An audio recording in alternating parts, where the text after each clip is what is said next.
Today I'm going to talk about the unmet promises to girls, what they are, how we can map them at the community level, and how they fit into our theory of change and programming approach. In an earlier lecture, I laid out the broadest framework possible for the investments in girls, and these actually frame the social contract, the one we are trying to explore at the community level. The 6 MDGs: reversing intergenerational poverty, universal primary education, and with girls a special emphasis on actually beyond secondary education, keeping them in school during adolescence, establishing gender equality norms and practice and safety for girls early on, reducing maternal mortality, acknowledging that the youngest first-time mothers carry a very significant risk and one that proportionally will rise as fertility falls, staunching the increasingly young and persistently female HIV epidemic in HIV-affected countries. The unfinished business at hand is often not only the young populations, but the extremely high ratios female to male of infection among 15 to 24-year-olds, and rebalancing the resource population equation, the exploration of how investments in girls in high fertility poor countries, which allow them to delay both sexual relations and childbearing by 5 years, have radically positive effects on their lives, and also drive potentially radical change at the subnational community, and I would allege also national levels, such that they can delay childbearing. There's a longer space between generations. The overall numbers of children and size of populations is contained, while at the same time the investments in the girls create new productive resources which are distributed more equitably. Now those MDGs, however expressed, and I've just given you a very quick rundown, most countries have a series of goals. They want to reduce maternal mortality. They want to assure that 100% of kids, male and female, begin school on time and finish 8 or 10 years. They define childhood in line with the Convention on the Rights of the Child, which is marriage under 18 is illegal and unconsented. These are the compacts that most of the populations that we are dealing with live under. Mainly the policies are pretty good. What the problem is that they have not been resourced. And we need to look very specifically within the communities in which we work at how these promises are mobilized at the community level. On the screen, you'll see some icons that represent secondary school, youth center, community center, roads and a market, development committee, health center, playing field, national savings. These are kind of the physical representations of what is a very abstract, unseen social contract. And these facilities create the opportunity structure, the learning structure, the socialization structure of our girls.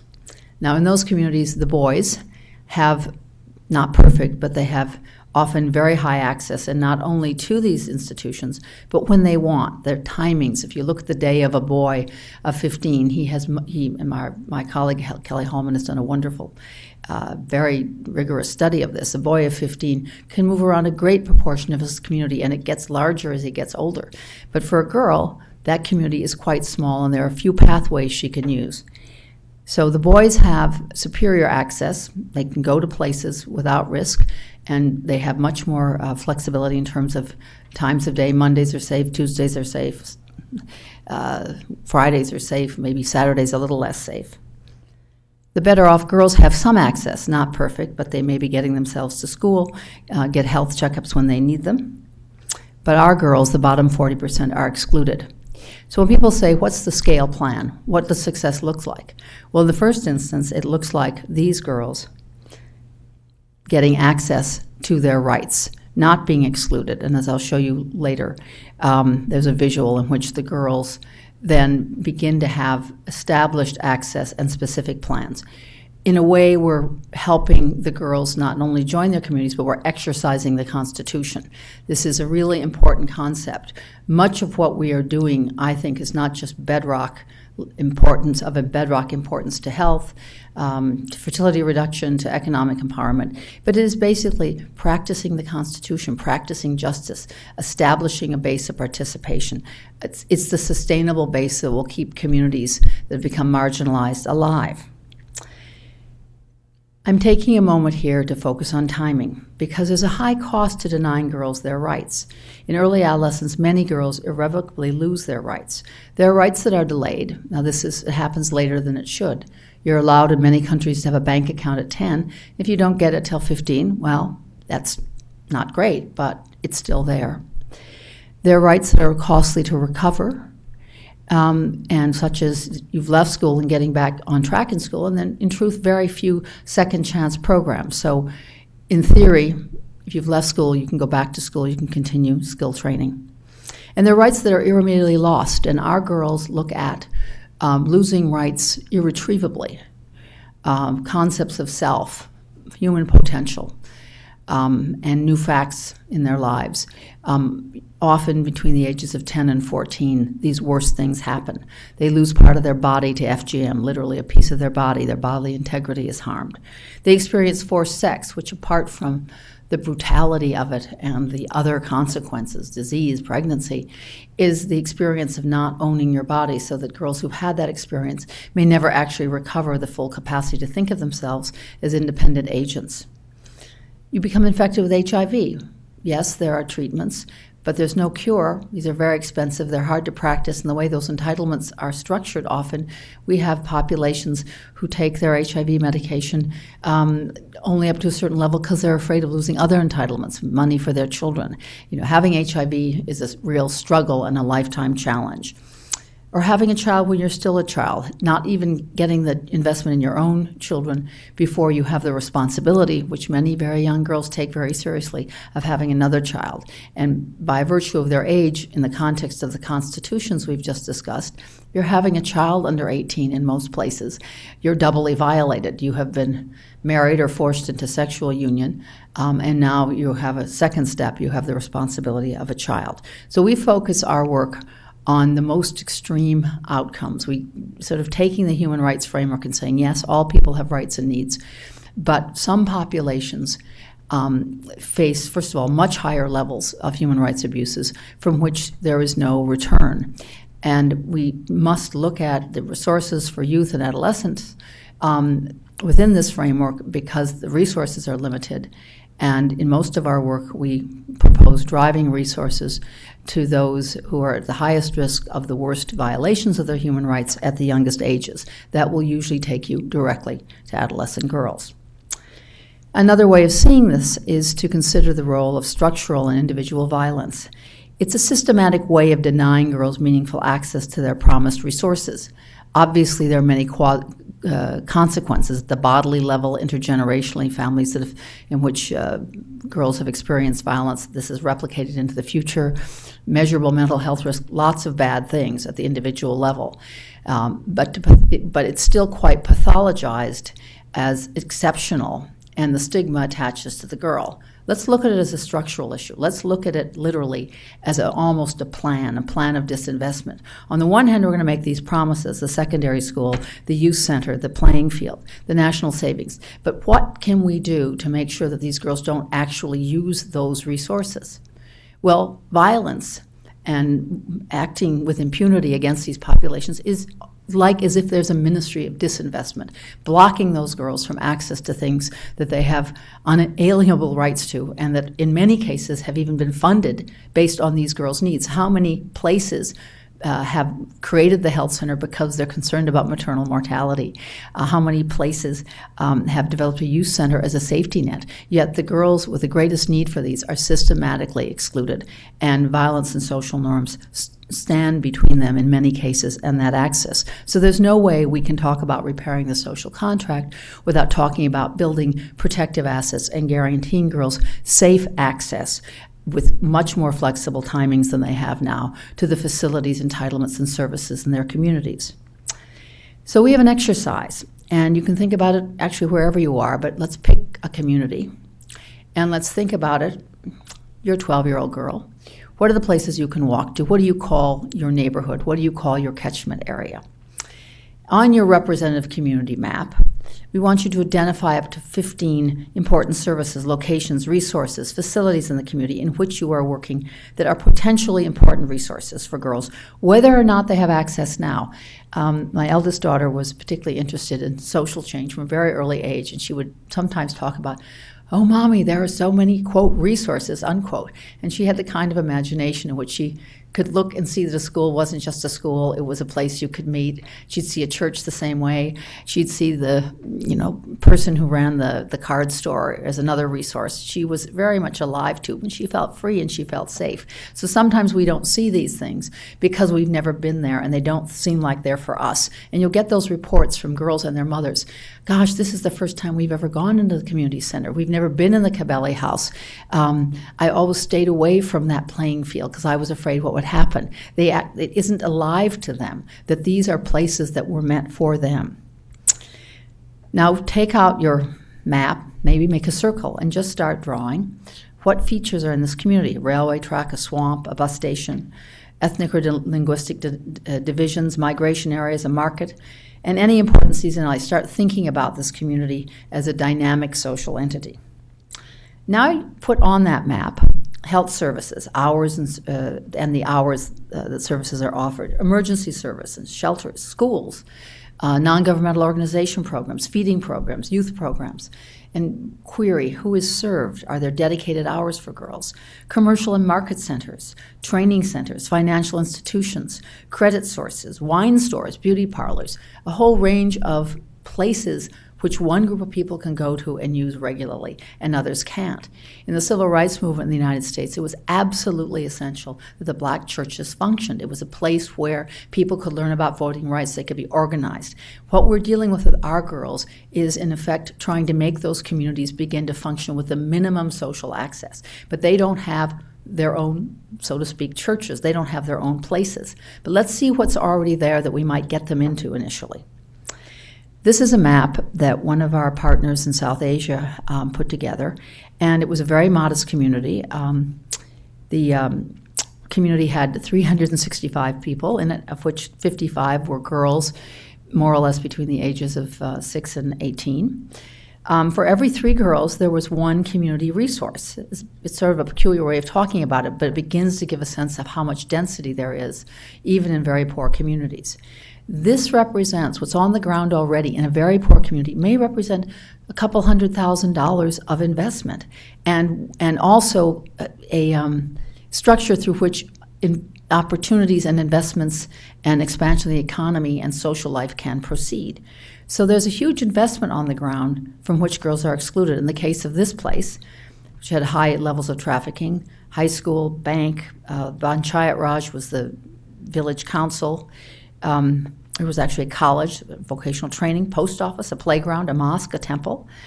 ICDS was a government program, markets and a road, there was a hospital, a court, a police office, a middle school, a technical institute, a community center. In a community of 365 people, there were all these things. So from the point of view of just physical facilities alone, it was a rich community from which the girls were excluded. So going back to this visual, if you've mapped out where the different facilities are, you will have also begun to think about different categories of girls, because when we go to disadvantaged girls, there's not just one kind. So in this case, I'm positing 3 segments. The girls 10 to 14 living apart, who are socially isolated, not living with their parents, and they're not in school. I'm positing the girls of school age that are in school but a little off track, and come from families that maybe live in a specific part of town and are linguistically separate. And then the third group in this case are the girls that have been married that are currently between the ages of 15 and 22. And I'm going to think about what I can do to specifically guide them into the existing community resources. So I begin to create the hands coming up, the hands coming down, are our specific plans to link just what's there to our girl groups. Now, the girl groups are in platforms. That is, we are literally collecting the girls into these community-based groups along the line so that they have peers, which they haven't had before. So girls are with girls like themselves, because in general, if the groups are very mixed, married girls don't mix with unmarried girls, schooled girls not with unschooled girls, and ages are important. But when they get in a real peer group, there's a desire to be with each other and a solidarity which allows them to communicate. That by itself is an asset in itself. But from those platforms, you then can create plans to access these other resources. And this is the piece that is more like collective bargaining. I've got different classes of excluded populations. Now we're going to get them access to different parts of this community. So when the full vision comes in, you have, and I have little boxes here I'll explain, thought and said, all right, so I've got some priorities here. And we can't do everything in the first year, but I now know what the girls need. They're strengthened. They have a place for their voice. They're meeting regularly. They have some preliminary safety nets. What would I ask of this community? Here are a few things. The playing field. They haven't been there. We want to have scheduled girl times with female mentors. This can't cost much money. In fact, you could even do it with volunteer structures, but what you'd need is a village to say, we get it. This was a place, girls need to move and be free. They don't want to do it when the boys are there. They want some privacy, and we're going to reserve a time when they can go there safely. I remember once being in Tanzania and seeing the boys who very creatively made balls out of pressed paper, and they were kicking the ball back and forth, having a great time. And their sisters were basically walking back and forth with water on their head, and my little girls who had been used to access literally charged into the field, and everyone was shocked to see that there were girls in this field. Now, of course, we know there's tremendous athletic ability in girls as well as boys, and the pleasure of using their bodies, but there's no place for them to play. Before we began our work in Egypt, at baseline, only 5%, 6% of the girls nationally had done some physical activity, some game, something the week before, whereas more than half the boys had. And so we especially included in the Upper Egyptian context a place for girls to get comfortable and sort of feel that this was their body and this was their place. And so they did sports and warm-ups and other things a couple times a week when the program was about 4 or 5 months old, when the community's gotten used to, in this very conservative community, the girls being regularly going out in public space and going to this program, which was in the youth center, and then very specially being able to play. And in a few places, they still have access to the playing field. But that was important from the point of view of a community contract. We have to make the change permanent. So let's get a permanent agreement about the community contract, about the community playing field. Looking at youth centers, these are places which have often been built with loans from the bank, very big investments. They're completely dominated by older male populations, often places which are dangerous and stigmatizing for girls to go. Imagine creating age and gender specific slots so that the 10 to 14-year-old girls with a female mentor have that place a couple times a week, just theirs, with the understanding that that is a permanent access. It's an access that they've always theoretically had, but now it's going to be permanentized. This would make much better use of the youth centers and so forth than we currently have. They're very underutilized overall, and they're specifically not utilized by some of the populations in greatest need, the youngest girls, the married girls, for example. The health center. Okay, the health center may be a place where a somewhat better off girl or a girl who's pregnant and married goes, but the 12-year-old girl can be checked in. A 12-year-old girl could have, and this has been done in Ethiopia, with her ID. All the girls in the group, these are girls mainly sort of 8 to 15 who are living apart from parents, many in domestic service, are registered as a group at the health center, and then they're given a health voucher, and then they go when they feel they have a health need, without the shadow of stigma of HIV or rape, or just because they have the right to, with tremendous success and a sense of inclusion. The other thing about the health center vouchers in this case is that they are overutilized by the poorest groups rather than the richest groups. So disabled girls use them much more frequently than other girls, and girls in domestic service use them more frequently than the other girls of their age who are not in domestic service. So it's one of those interventions which not only mobilizes a community resource, but can be offered without elite capture, without the better off getting the greater share. So if these things are thought through, we can begin to have this full vision, a community that is accessible to different categories of disadvantaged girls with specific plans, and thereby bring the hand of society and inclusion down and bring the hand of participation and strength up to join and meet.